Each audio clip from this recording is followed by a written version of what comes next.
அண்மை செய்தி. அண்ணா பல்கலைக்கழக மாணவி பாலியல் வன்கொடுமை செய்யப்பட்ட இடத்திற்கு நேரில் சென்று சிறப்பு புலனாய்வு குழு விசாரணை மேற்கொண்டு வருகின்றனர். அண்மை செய்தியை பார்த்து வருகிறோம். அண்ணா பல்கலைக்கழக மாணவி பாலியல் வன்கொடுமை செய்யப்பட்ட இடத்திற்கு நேரில் சென்று சிறப்பு புலனாய்வு குழுவினர் விசாரணை மேற்கொண்டு வருகின்றனர். இதை பற்றின மேலும் விவரங்களை நமது செய்தியாளர் சரவணன் வழங்க கேட்கலாம். சரவணன், வணக்கம். கூடுதல் விவரங்கள். சென்னை அண்ணா பல்கலைக்கழகத்துல மாணவி பாலியல் வன்கொடுமை செய்யப்பட்ட இந்த வழக்கில் இதில் பின்னணியில் இருக்கக்கூடிய பல்வேறு விஷயங்களை விசாரிப்பதற்காக தான் இந்த சிறப்பு புலனாய்வு குழு சென்னை உயர்நீதிமன்றத்தால் அமைக்கப்பட்டது.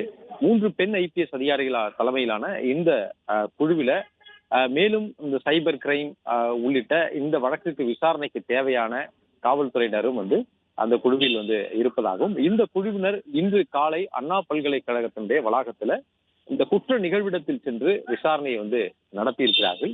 இந்த வழக்கு சிறப்பு புலனாய்வு குழுவிற்கு மாற்றப்பட்டு நீதிமன்றம் உத்தரவிட்ட பின்னர் கோட்டூர்புரம் காவல் நிலைய போலீசார் மேற்கொண்டிருந்த அந்த விசாரணை தொடர்பான ஆவணங்கள், அது தொடர்பான ஆதாரங்கள், CCTV பதிவுகள் உள்ளிட்ட இந்த ஆதாரங்கள் எல்லாமே ஏற்கனவே சிறப்பு புலனாய்வு குழுவிடம் ஒப்படைத்து விட்டதாக கூறப்பட்டது.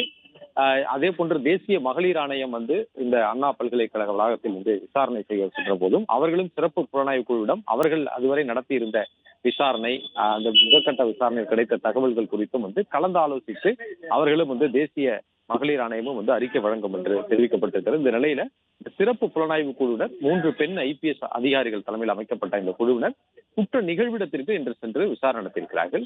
அப்பொழுது அதில் எந்த இடத்தில் இந்த சம்பவம் நடந்தது, இந்த மாணவி அவருடன் இருந்த அந்த ஆண் நண்பர் மிரட்டப்பட்ட இடம் இது, அவர்கள் எங்கே இருந்தார்கள், அங்கிருந்து வேறொரு இடத்திற்கு அந்த நபர் குற்றவாளியான ஞானசேகரன் என்ற அந்த நபர் வேறொரு இடத்திற்கு அழைத்து சென்றார் என்றும் கூறப்பட்டிருந்த நிலையில அந்த இடத்திற்கெல்லாம் சென்று நேரடியாக விசாரித்துள்ளதாகவும் தகவல் வெளியாகி இருக்கிறது.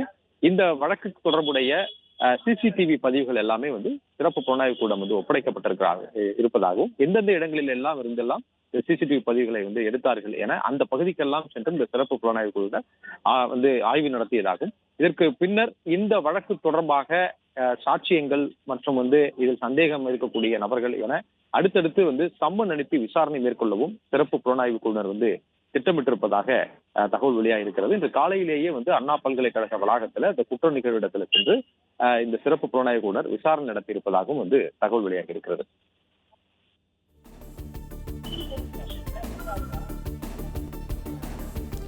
விவரங்களை வழங்கியமைக்கு நன்றி சரவணன்.